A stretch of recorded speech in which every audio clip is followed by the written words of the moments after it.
പശ്ചിമ ബംഗാളിൽ വോട്ടെടുപ്പിനിടെ സംഘർഷം.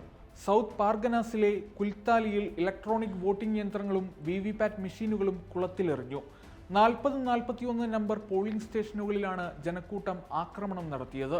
വോട്ട് ചെയ്യാൻ അനുവദിക്കുന്നില്ലെന്നാരോപിച്ചാണ് അതിക്രമം. തൃണമൂൽ കോൺഗ്രസിന്റെയും BJPയുടെയും പ്രവർത്തകർ തമ്മിലാണ് സംഘർഷമുണ്ടായത്. പിന്നാലെ അക്രമികൾ ബൂത്തുകളിലുണ്ടായിരുന്ന വിവിപാറ്റുകളും ഇലക്ട്രോണിക് വോട്ടിംഗ് യന്ത്രങ്ങളും സമീപത്തുണ്ടായിരുന്ന കുളത്തിൽ എറിയുകയായിരുന്നു. അതേസമയം മെഷീനുകളൊന്നും പോളിംഗ് സ്റ്റേഷനുകളിൽ നിന്ന് കവർന്നിട്ടില്ലെന്നും കുളത്തിൽ കണ്ടെത്തിയത് റിസർവ് മെഷീനുകളാണെന്നും തെരഞ്ഞെടുപ്പ് കമ്മീഷൻ അറിയിച്ചു. സംഭവവുമായി ബന്ധപ്പെട്ട് തെരഞ്ഞെടുപ്പ് കമ്മീഷൻ കേസെടുത്തിട്ടുണ്ട്. പോലീസ് FIR തയ്യാറാക്കി അക്രമികൾക്കെതിരെ നടപടിയെടുത്തു. എന്നാൽ സ്ഥലത്ത് ഇപ്പോഴും സംഘർഷാവസ്ഥ തുടരുകയാണ്. സന്ദേശ് ഖാലിയിൽ തൃണമൂൽ കോൺഗ്രസ് പ്രവർത്തകരും പോലീസും സാധാരണക്കാരെ ആക്രമിക്കുന്നു എന്ന് ആരോപിച്ച് വെള്ളിയാഴ്ച രാത്രി സ്ത്രീകളടക്കം മുളവടികളുമായി സ്ഥലത്ത് പ്രകടനം നടത്തിയിരുന്നു. ജാദവ്പൂരിൽ ഇന്ത്യൻ സെക്യുലർ ഫ്രണ്ടിന്റെയും CPMന്റെയും പ്രവർത്തകർ തമ്മിലുണ്ടായ സംഘർഷത്തിൽ നിരവധി ISF പ്രവർത്തകർക്ക് പരിക്കേറ്റു.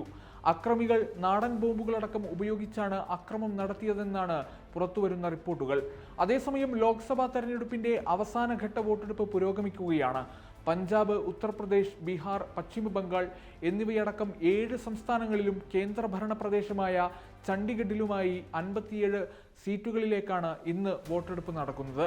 പ്രധാനമന്ത്രി നരേന്ദ്രമോദി, കോൺഗ്രസ് നേതാക്കളായ ആനന്ദ് ശർമ്മ, മനീഷ് തിവാരി, RJD നേതാവ് മിസ ഭാരതി, കേന്ദ്രമന്ത്രി അനുരാഗ് താക്കൂർ, UP കോൺഗ്രസ് അധ്യക്ഷൻ അജയ് റായ് എന്നിവർ ഇന്ന് ജനവിധി തേടുന്നവരിൽ പെടും.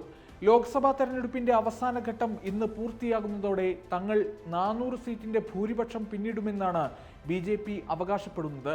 മോദി സർക്കാരിനെതിരായ ജനരോഷം ശക്തമാണെന്നും ഉത്തർപ്രദേശ്, ബീഹാർ, ഹരിയാന, രാജസ്ഥാൻ എന്നീ സംസ്ഥാനങ്ങളിലടക്കം BJP തിരിച്ചടി നേരിടുമെന്നും ഇന്ത്യ സഖ്യം പറയുന്നു.